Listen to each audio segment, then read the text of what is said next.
Notícias. Economia. Saúde. Variedades. Mundo do trabalho. Giro sindical. Contraf. Olá, você que nos acompanha aqui nos canais de comunicação da Contraficute, eu sou o André Acarini, o nosso Contraficast está de volta. No bate-papo de hoje, que traz a Semana a Limpo, a gente fala sobre as notícias da categoria bancária e notícias gerais também. A gente vai falar sobre combate ao racismo, a gente vai falar também sobre a negociação no Saúde Caixa e muito mais. Aliás, a gente começa, né, com o combate ao racismo, o mês da consciência negra, falando do Banco Santander. Apesar de o banco exaltar a diversidade, no Santander somente 35% dos funcionários são negros. No Conselho de Administração, 100% dos diretores são brancos. O que aconteceu foi que o Santander divulgou um comunicado interno por e-mail enumerando ações afirmativas que, aspas, eles dizem, fortalecem a visão de diversidade para as pessoas pretas e pardas.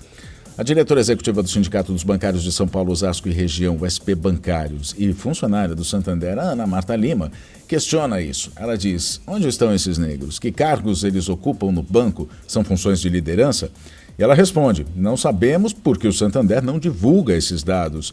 Por isso, cobramos, o movimento sindical, cobra do Santander, que retome as mesas de negociação específicas sobre diversidade para que sejam discutidas questões como essas e principalmente maior possibilidade de ascensão nas carreiras de negros e negras que ocupam principalmente os cargos na base da hierarquia dos bancos, mas raramente funções de liderança. A gente lembra que nos dias 10 e 11 desse mês foi realizado pela Contraficute, a Secretaria de Combate ao Racismo da Contraficute realizou em Porto Alegre o 7º Fórum pela visibilidade negra no sistema financeiro. Apesar de ser 56% da população negra, diz o Almir Aguiar, que é secretário de combate ao racismo da Contraficute, só a média dos bancos é só de 23,6% de trabalhadores negros no sistema financeiro. Realidade que precisa mudar.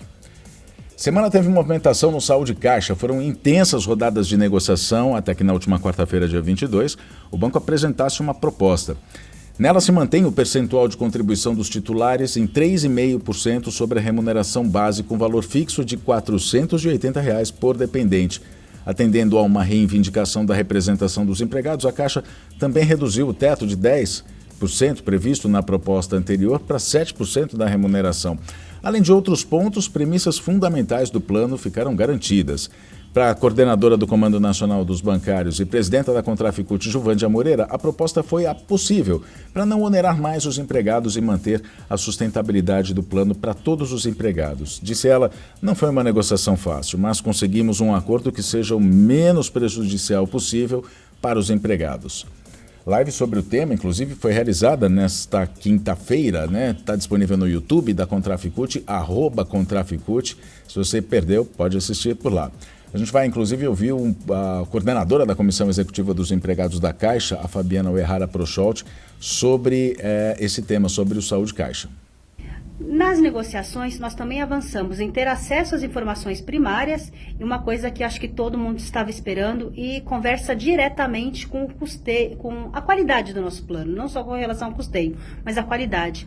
É o retorno das JIPs. Nesse momento serão retornadas 5 JIPs, isso para cada região, a gente ainda não sabe em que local, mas nós vamos ter representação da REPS em todos os estados.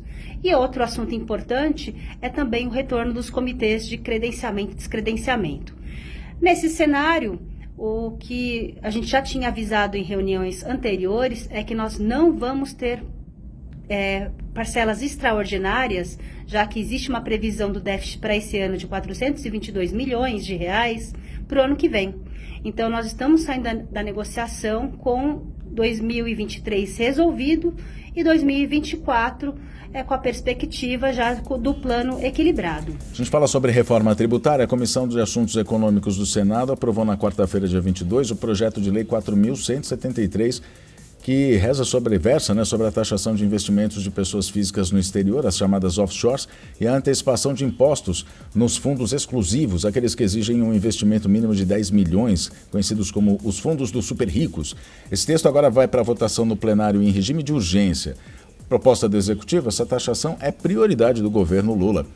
Aliás, está disponível sobre a reforma tributária nas nossas redes, o podcast, em vídeo inclusive, né? A conversa que a gente fez com Marilane Teixeira, que é economista do Centro de Estudos Sindicais e Economia do Trabalho da Unicamp, especialista em reforma tributária. A conversa está muito boa, você não pode perder. Ouça um trecho. A única forma da gente conquistar justiça tributária é botando o dedo na ferida, né? É tributando quem deve ser tributado nesse país. Então, eu acho que esse é um recado importante. As pessoas também têm que se dar conta que elas têm um papel muito importante individualmente e coletivamente, né? Elas mobilizando as pessoas que estão em torno dela, inclusive, né? Em torno dela, no trabalho, na escola, na universidade, na família, né? Porque é dessa forma que a gente mobiliza e que a gente transforma, né? A gente não pode ficar numa postura passiva. Bom, eu já votei no senador, eu votei no deputado, eu votei no governo, aí eu espero que eles resolvam, né? Eu deleguei a eles. Não, a gente precisa se organizar. A única maneira que a gente tem que mudar é pressionar o Congresso. Quando eles sentirem que o seu eleitor está incomodado com a postura dele, com o voto dela, é aí que a gente vai conseguir, de fato, mudar as coisas da forma como a gente acha que deve ser. Conversa com Marilane Teixeira, então, está disponível nas nossas redes sociais. Pode procurar lá ou no portal contraficute.com.br, ali em TV Contraf, né? Rolando a barra para baixo, ali o site para baixo você vai ver TV Contraf, ou então no YouTube, @Contraficute. Agora falando sobre Brasil, Câmara dos Deputados aprovou essa semana um projeto que volta com parte do texto da Carteira Verde Amarela, que foi uma proposta de Jair Bolsonaro derrotada no Senado e também pela maioria da população, que elegeu um governo que tem outra proposta econômica de proteção aos trabalhadores, o governo Lula. Bom, a proposta, que foi aprovada por 286 votos favoráveis e 91 contrários no Congresso, na Câmara dos Deputados, tem a falsa premissa de facilitar a contratação de jovens de 29 a 24 anos, de 19 a 24 anos e pessoas a partir de 50 anos. Reduz os ganhos dos trabalhadores, enquanto os patrões ganham 2 vezes, pagando menores salários e fundo de garantia e ainda recorrem menos para a Previdência Social, provocando um rombo que depois o governo federal vai ter de cobrir com o dinheiro dos impostos pagos pela população. Por que a Câmara aprovou esse projeto que já estava ali derrotado, morto, enterrado? É porque a Câmara quer fazer chantagem, tentando pressionar o governo para liberar as famosas emendas parlamentares. Vamos falar sobre racismo ambiental agora, você sabe o que é?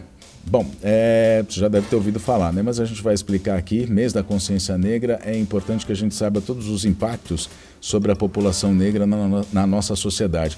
Os impactos ambientais têm esse alvo preferencial, né? São as populações empobrecidas que no Brasil são majoritariamente formadas pelas pessoas negras. Hoje, mais de 102 milhões de brasileiros vivem diariamente com algum tipo de privação de saneamento no Brasil.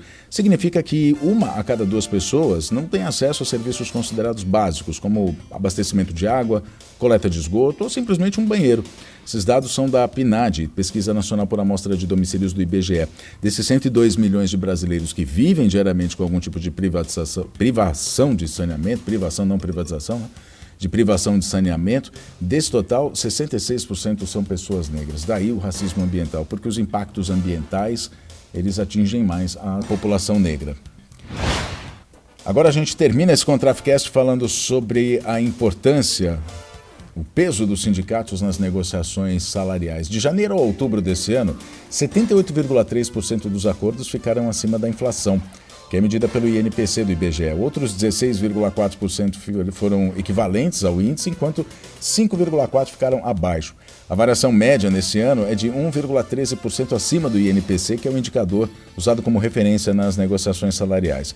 Foram analisados até agora 15.822 reajustes entre convenções e acordos. Entre os setores, a indústria concentra mais ganhos reais, 83,1% dos acordos com reajuste superior à variação acumulada da inflação. Em seguida vem os serviços com 80,3% e o comércio 57,9%. Bom, maioria dos acordos com ganhos reais acima da inflação é exemplo do que foi a negociação com os bancos pelo Comando Nacional dos Bancários, categoria bancária, sempre servindo de referência nessas negociações, provando a importância, a essencialidade do sindicato na vida dos trabalhadores. O nosso Contraficast fica por aqui. Muito obrigado para você que nos acompanhou até agora. Nós nos falamos na próxima edição. Até lá.